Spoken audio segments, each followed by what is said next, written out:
oven. So the first thing I always do is I take my oven and grill cleaner, which you will find in the chemical cabinet down here.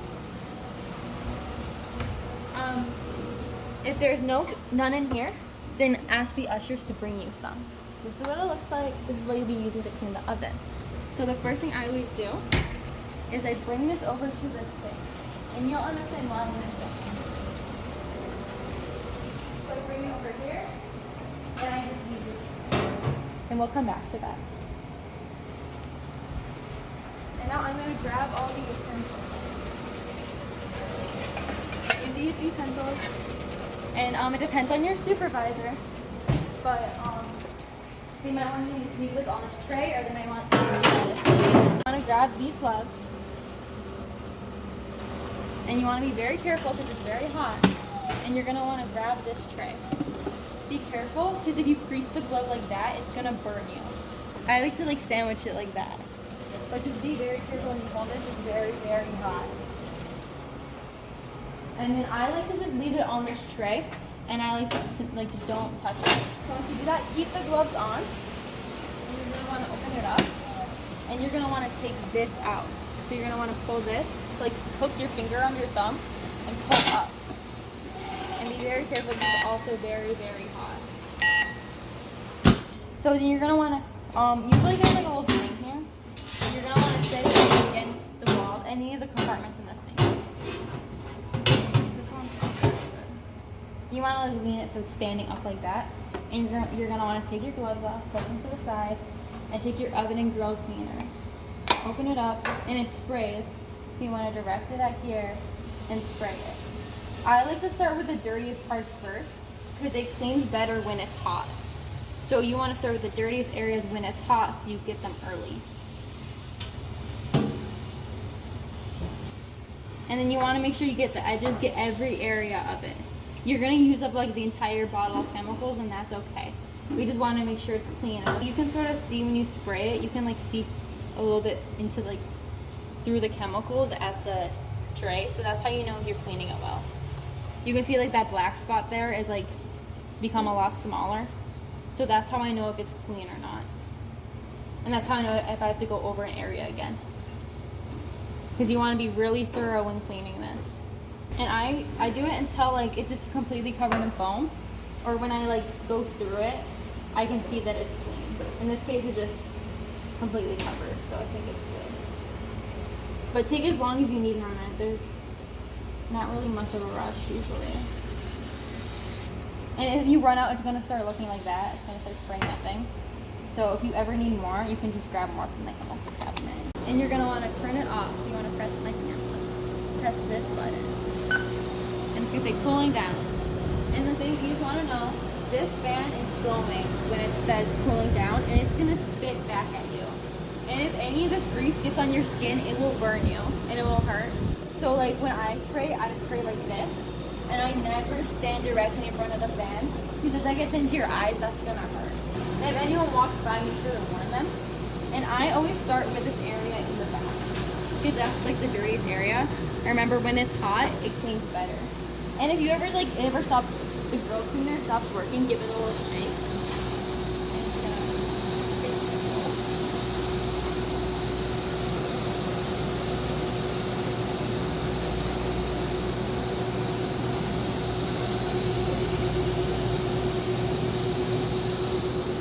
And you just want to sit on this area for a bit, because it's gonna look really nasty. Try to get this grate too. You can see the grate in there. Get that too, because that gets really dirty. Okay. Another area to get is this area up here. Make sure you get this area. Is this area right by the grates? Make sure you don't miss that, because that gets very dirty and it's easy to miss. And then next, I like to get the walls. Do not miss the walls. They get very, very dirty. Make sure you get it all the way up, all the way to the ceiling. It's dirt. This wall gets dirtier than the other wall. right in this middle area, that's when it gets the dirtiest. So just sit on this area for a bit. And just a reminder, the oven is not like a 10-minute cleaning thing, and it takes like 30 to 40 minutes, yeah, usually. Especially when it's as dirty as this. It should not be like a one and done thing. You should take your time and make sure that it's actually clean. And make sure you get this area. This will be very important. This little area down here can also be missed. Areas that you should not miss is the very top of the oven and the door. The door stays hotter longer, so I usually like to do it last. But make sure you get the top, because as you see, it's very dirty right now, which means people might be missing it. I'm not sure. And this door is also very dirty. So do not miss those areas. It doesn't have to be perfect, but it has to be good. So do not miss areas or else you will not get them off easily. But we're gonna clean it again with water in just a second. Okay, so now that you let it sit for a few minutes, it should look something like this, which it looks really bad, but we're gonna spray it with water. Right, Lara? Yeah. And make sure you have paper towel. We're gonna use up this entire roll. You're gonna use up a lot of paper towel, so make sure you have a lot of it on hand. And make sure that the spray is in a direct stream. You don't want it to be like a spray, like that. So you can do that just by twisting it. It depends on the type of spray bottle, but if you just twist it and mess around with it, eventually you'll get it into the spray mode. And you're gonna wanna start spraying anywhere you see the brown grease or any of the white chemicals. So you're gonna use up a lot of water. I might use up this entire bottle.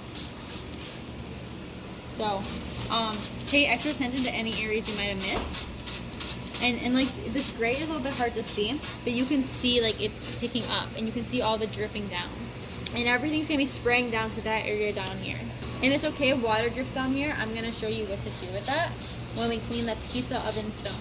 So on daily checks, when it refers to cleaning the pizza oven stone, it is referring to this gray piece down here. And I'm gonna show you how to clean this once we finish cleaning the actual oven. And be careful, because sometimes the oven will turn back on and all this liquid in here will spray at you. So be careful. So again, continue to spray from the sides and don't spray directly head on. And again, don't forget the top. Oh my, the top of it. The top is very dirty, so we want to get all of that brown off. If you run out of water, just refill it in the sink. And then it doesn't matter what temperature, but just fill it up to the fill line. Like I said, you're going to be using up a lot of water. You might think, like, what's the point of the oven and grill cleaner if you just clean it with water anyway? The oven and grill cleaner like loosens everything. So I would not be able to get this off if I had not already used the oven and grill cleaner. You do not want to leave any chemicals. And I'll show you what chemicals look like, because chances are you are going to leave some chemicals on there, and you don't want to leave any of it. That's the most important thing when cleaning the oven, is not leaving any chemicals. So once it looks something like this, the area, we're gonna use our paper towel and we're gonna soak up all the chemicals inside it in the grease. So I recommend you wear gloves while doing this, because all the grease will get on your hands and it will create burns. And you should grab a ton of paper towel and don't fold it up neatly or anything, because you're gonna go through it so fast. And just like ball it up. And the first area I like to get is the top, because it will drip down onto your hands, and that's just sort of not nice. So I just wipe it off until there's no water left on it, and I've gotten off all like the grease, so it's gross. And then I take my paper towel and I dip it in here and I try to soak up as much as I can. And this is where gloves come in handy, because you can really get all the chemicals. And you're gonna have still a ton left in there. And you're gonna quickly drag it into a trash can. So make sure you have a trash can at the ready. So you're gonna have a little bit left over here, but we're gonna wipe it off. And just repeat, rinse and repeat. Follow it up and just get as much as you can. So once you've like soaked everything up, you should like wipe down all the edges and stuff. It should look like this. If it doesn't, then you should soak more or spray more water. You should like keep the top, everything's dry, everything's clean. And then make sure to get this area up here and particularly around here. So next area, you're gonna wanna close this. And you see we have so much stuff dripping down from it, and you're gonna wanna soak all that up. I mean, some people might do this differently. This is how I do it. So you're gonna wanna soak this up. And I like to leave a trash can underneath, just in case, like, so it doesn't drip onto the floor, and I can quickly throw stuff away. So. And then I like to try to get over here, because this is all in the pizza oven stone, which we're going to take out, which I'll show you in a second. So when you take out, it's easy, that's to wear gloves, and like put your hands and your thumbs around here and pull down. And these 3 notches are gonna come undone, and it's gonna be dripping, and there's gonna be like stuff inside it like that. So you wanna like carry it over to this thing and try not to let things drip. And it's gonna be covered in grease, so wearing gloves helps because it won't hurt your hands. And you're just gonna wanna rinse it off with water. Just try to get the inside. And then let's carry it back over there. I think this like, I don't know if it's paint or like. It's something that's up. It's something a part of it. It's nothing we can change. It's like we'll get all over your hands and it'll sting them. So this is why gloves are important. So I highly recommend you wear gloves so you don't get grease all over your hands and the gross black stuff. And I just wipe it down. And some people might not. See, like, oh, it's all the black stuff. But I like to wipe it down and make sure it's nice and dry. Make sure you get the inside because there might be some chemicals left over as well. There's a bit left in there. We don't want any chemicals. Oh, do you have anything to add? Any advice with the oven? Don't leave the white stuff. I was literally just saying that. Okay, so I just leave stuff to the side, and we still have some stuff dripping down.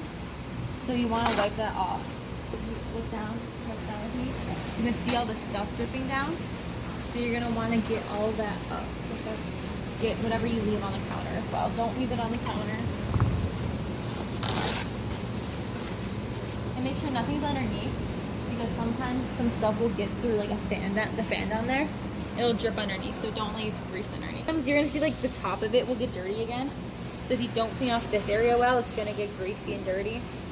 And same thing with the bottom. Just to make sure there's no chemicals, I wipe off the inside with water. These are chemicals right here. That's an example. So it looks something like that. Like this is all chemicals on the outside. Get rid of these areas. You can't just leave that. So we're gonna grab one of the scrapers and we're gonna scrape it off. Use it the best you can.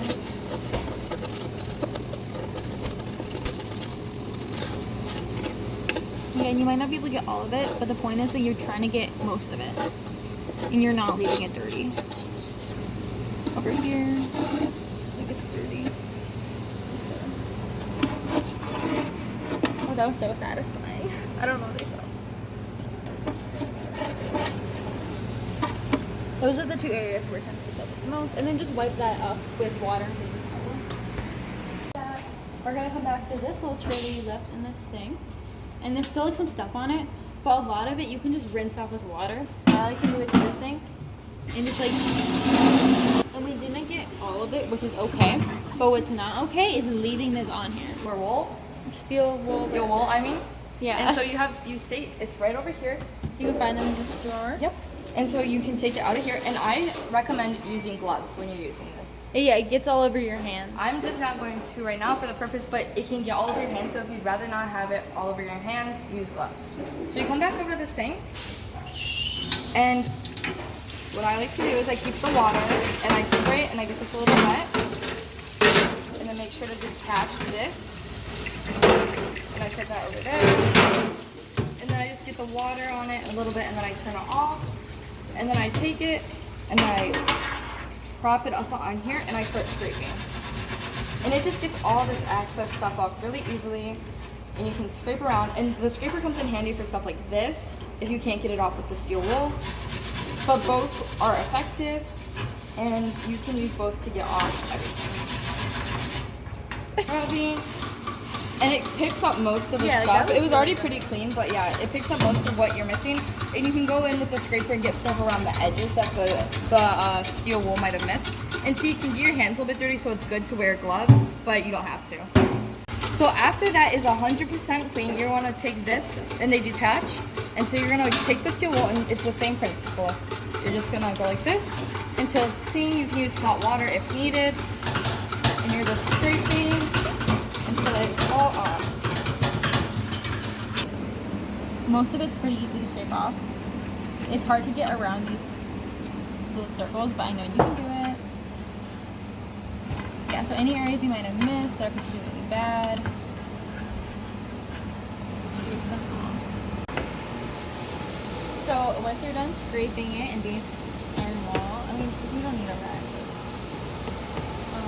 Grab your paper towel and Lara doesn't dry it off. I noticed that. But I always dry it off. I mean, I don't know. Water. Yeah, it's like not a big deal. Like, look like it's getting off. So now you're gonna put it back together. You see, there's these two holes here. Take note of them; they're very important. And if you look at the shape of it, it curves down, and it curves down. And one of these has these little sticks, and you're gonna want to position these little sticks at the holes. And if you try to push it in, it's not gonna work. So you're gonna have to like put one in the hole over here, and squeeze the other side. It's a little tricky, but for me, until it fits into the hole. Sarah said it's easier for her to do it when it's inside, so you can try that. One is very important. When you put it inside, this part, this little, it faces towards you. So it slides in just like that. That's what it should look like. That's what a clean oven should look like. And this is more example of chemicals that you don't want to leave. Make sure to go back in and get Sometimes that. they show up once you think you're done cleaning. They're gonna show up. So just wipe them. I grab paper towel and water and wipe them off. That's why, because I don't like to have to soak up all the water. And they just come right off. There's no excuse to just leave them on there because they're so easy to clean up. So make sure you get it really well. Your manager who's doing your walkthrough, they are going to be looking into the oven, and they're going to make sure that you're not leaving any chemicals. The next step is to put this back on. You wanna have it so it's like the flat part is on the top and it curves on the bottom, and then there's these 3 pegs that fit into the holes, and you want to align it. Yeah, and it shouldn't be like leaning down or anything. It should be like flat. And it should look like this when it's done. And then you can wipe it off a bit more if it's a little bit dirty like it is now. But this is what your finished oven should look like. So that's your little tutorial. That's what the oven should look like when it's done. If you have any questions, leave them in the threads below and we'll answer them.